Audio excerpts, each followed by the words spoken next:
Hi everyone, today we're looking at 2.11, Voluntary and Forced Migration.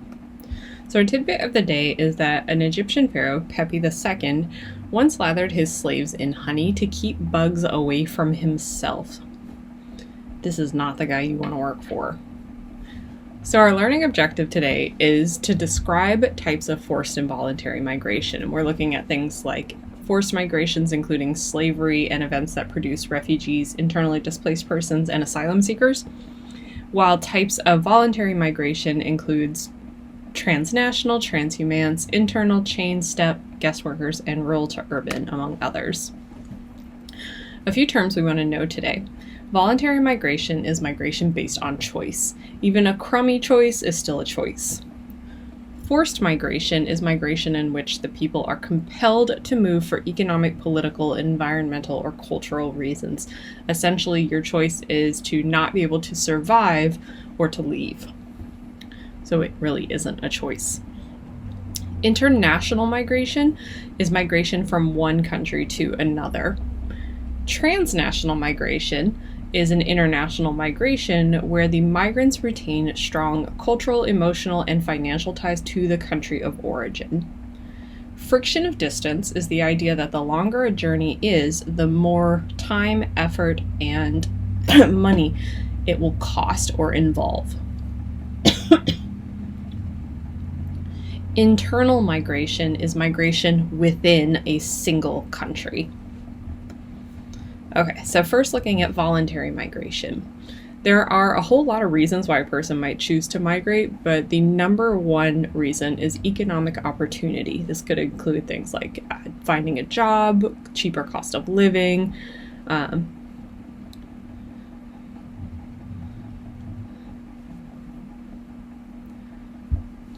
this could include a lot of things like being able to find a job or simply having a cheaper cost of living.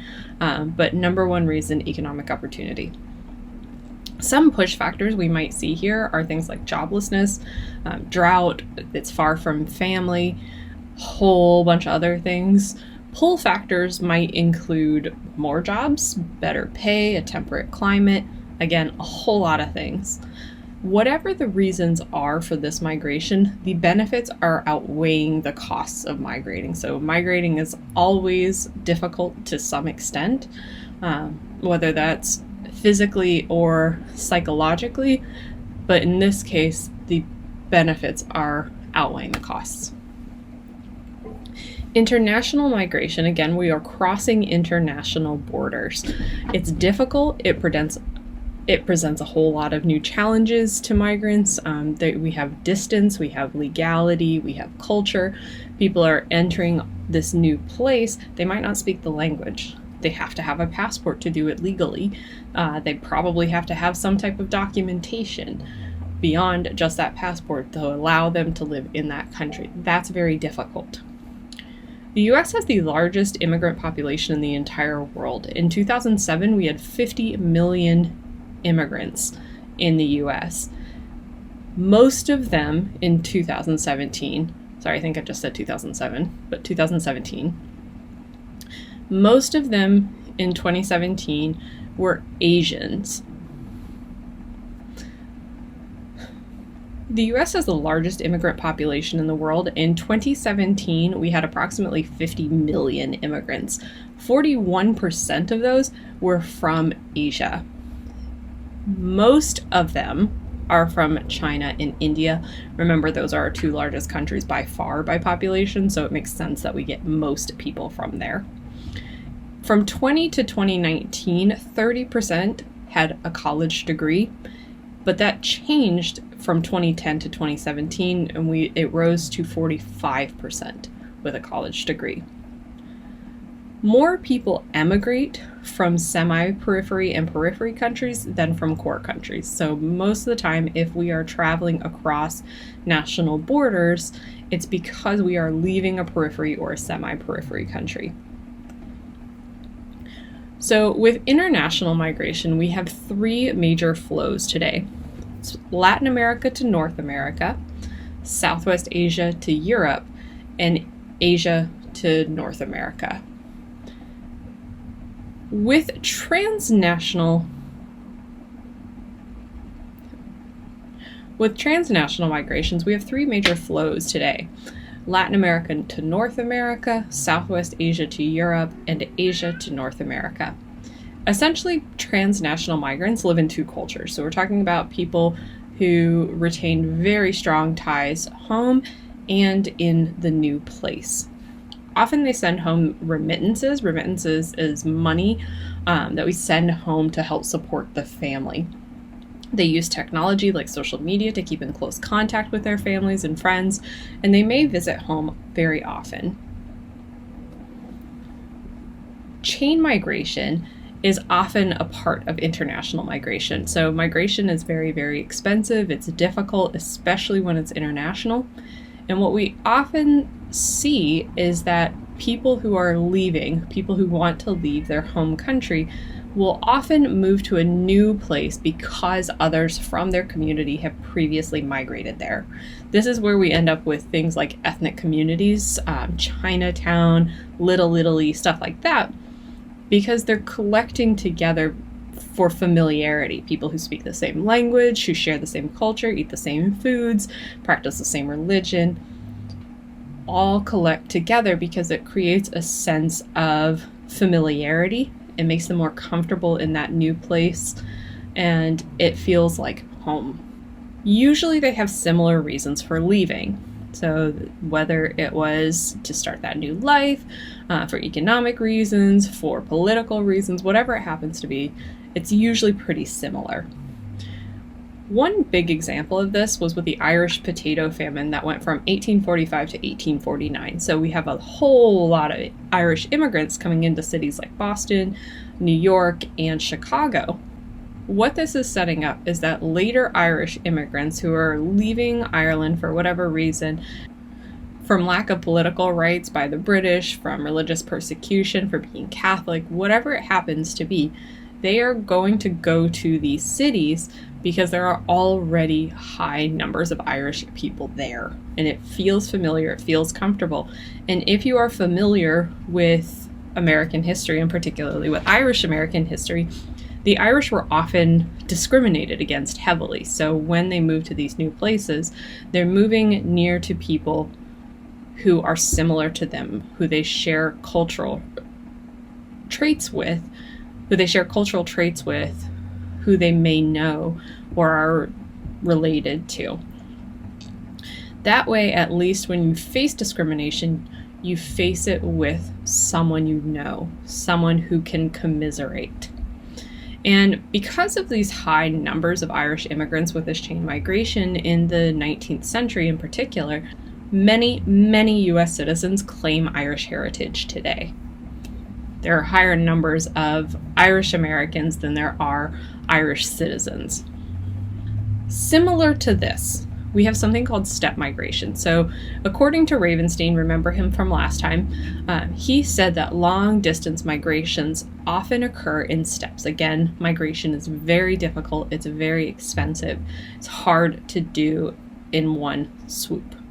So this is a series of smaller moves to get to the final destination.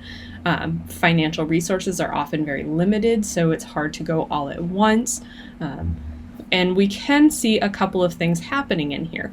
The first one is intervening obstacles. These are occurrences that hold immigrants back. They stop an immigrant from being able to move on.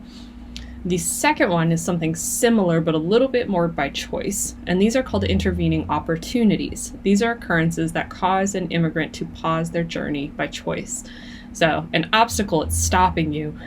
An opportunity, you're stopping because you want to, because you are choosing to seize that opportunity.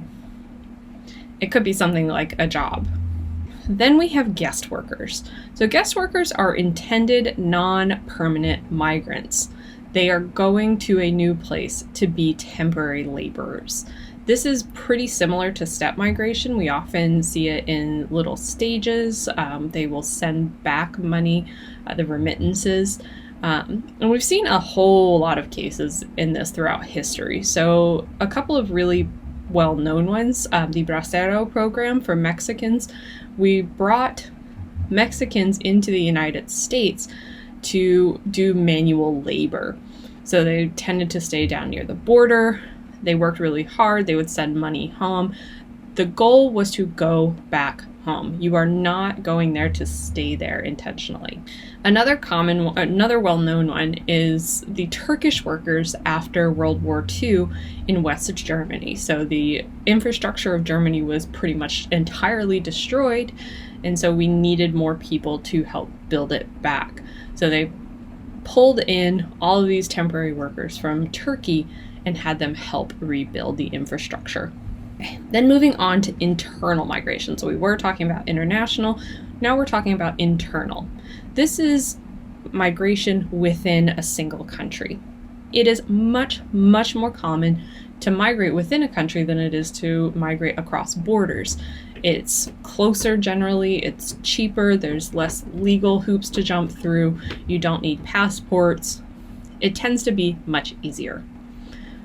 Shorter distances are also easier. Obviously in the US, we are a huge country, so it can still be very difficult, but it's much easier to do it because we're not crossing international borders if we move from one side of the country to another. Following World War II, so basically 1945 and into the 1960s, we have huge numbers of Americans who move into the Sun Belt. The land was cheap, it was warm, there was a lot of it.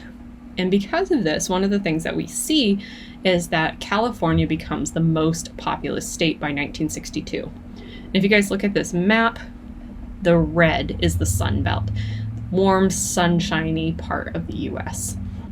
So with internal migration, what we lack is this friction of distance for the most part. Friction of distance is going to be particularly difficult with language, with culture, with customs, with climate. These are hurdles for immigrants. They are less common and less significant with internal migration. In the US, most of us speak the same language. Our cultures might be a bit different, but they're not so drastically different that moving from one part of the country to another part is terribly uncommon or difficult for us. We know how to integrate.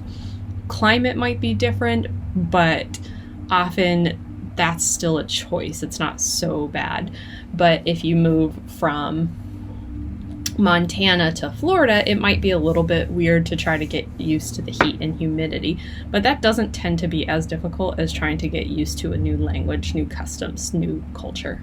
So we split internal migration into two types, interregional and intra-regional. The first one is interregional. This is the movement from one region to another. So something like moving from the south to the Pacific Northwest, from the west coast to the east coast, one region to another region. And if you look at this map here, you see interregional migration. None of these states is in the same region. On the bottom, we see intra-regional migration. This is migration within a region. So intra means within. Places like Oregon to Washington, Mississippi to Alabama, Seattle to Tacoma. So it can be interstate or it can be within a single state. But the point is that you're staying within that particular region. With intra-regional, we also see a few different patterns emerging. So early on, we see rural to urban migration. This largely happens when a country moves to stage 2. We could see this type of migration internationally as well.